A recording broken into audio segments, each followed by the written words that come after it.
Waxabajjii 2026 oduu Subuunii Torkiroo kana isin biraan geenyaa. Imaltoota gammoojjii Saaraa keessa darbaa turan keessaa sababa dheebuun lubbuun darbuun dhaga'ame.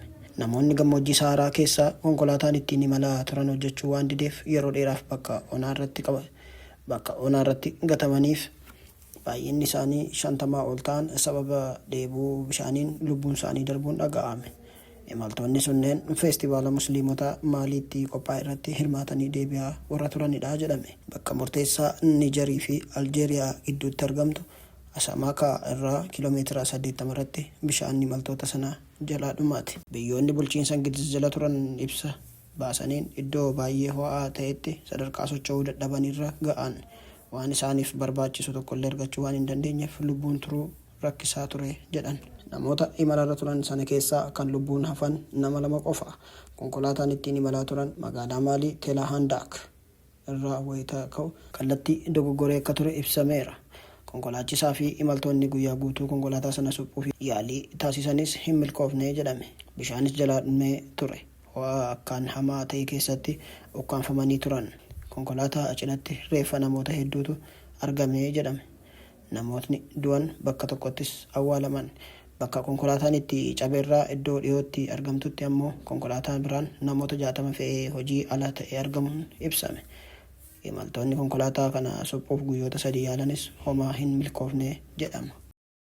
Shakkamtoonni lammiilee biyya alaa 3 ukkaamsuun maallaqa gaafatan to'atamanii jedha poolisiin magaalaa Finfinnee.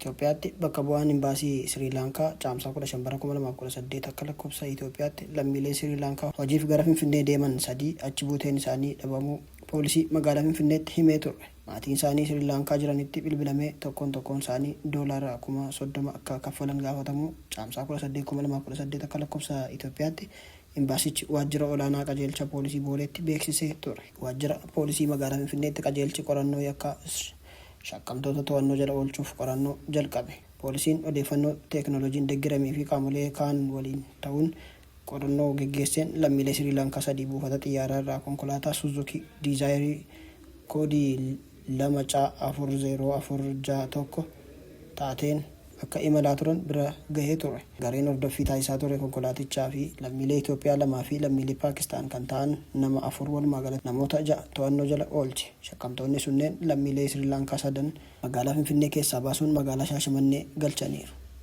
Magaalaa Shaashamannee aanaa Buqqee ganda Duwwaa 4 magaalaa adda duuba hoteela Daraartuu jedhamuun beekamu mana kutaa tokko keessa galchuun itti cufanii kaa'u poolisiin magaalaa Finfinnee beeksise. Shakkamtoota to'annoo jala oolchuuf tajaajilli tikaa fi nageenya biyyaalessaa poolisiin federaalaa bulchiinsa nageenyaa odeeffannoo biyyaalessaa poolisii naannoo Oromiyaa fi magaalaa Shaashamannee waliin hojjechuun qooda olaanaa bahachuu ibseera. Xumurarratti talaalliin jalqabaa addunyaa hubannoo namtolcheen qophaa'uun dhaga'ame. Talaalliin sun vaayirasoota gosoota baay'eef weerarri akka hin uumamne ittisuuf oolaa jedhan. Gareen Yuunivarsiitii Kaambiriijii talaalliin hubannoo namtolcheen qophaa'uu fi namoota irratti yaalamuun kan jalqabaa ta'uu ibseera. Talaalliin sun vaayirasii koronaa gosa hundaa irratti akka hojjetuuf vaayirasoota bineensa qaban akkasumas gara fuulduraatti namarratti weerara fiduu malan ittisa jedhameera.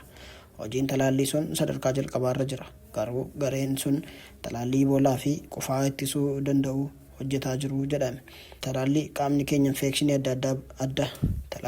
qaamni keenya infekshinii adda baasuu akka baratuu fi akka lolu barsiisan. Haa ta'u malee vaayirasoonni gariin of jijjiiraa waan deemaniif talaalliin koovidii faa yeroo yerootti haareffamuu qabas. Piroofeesar Joonaatan Heenii yeroo mara duubatti hafna. Kana fayyadamuun jijjiirama vaayirasootaa dursuun barbaanna. Kana booda weerara haaraa dhufurraa nu eeguu malu jedhan.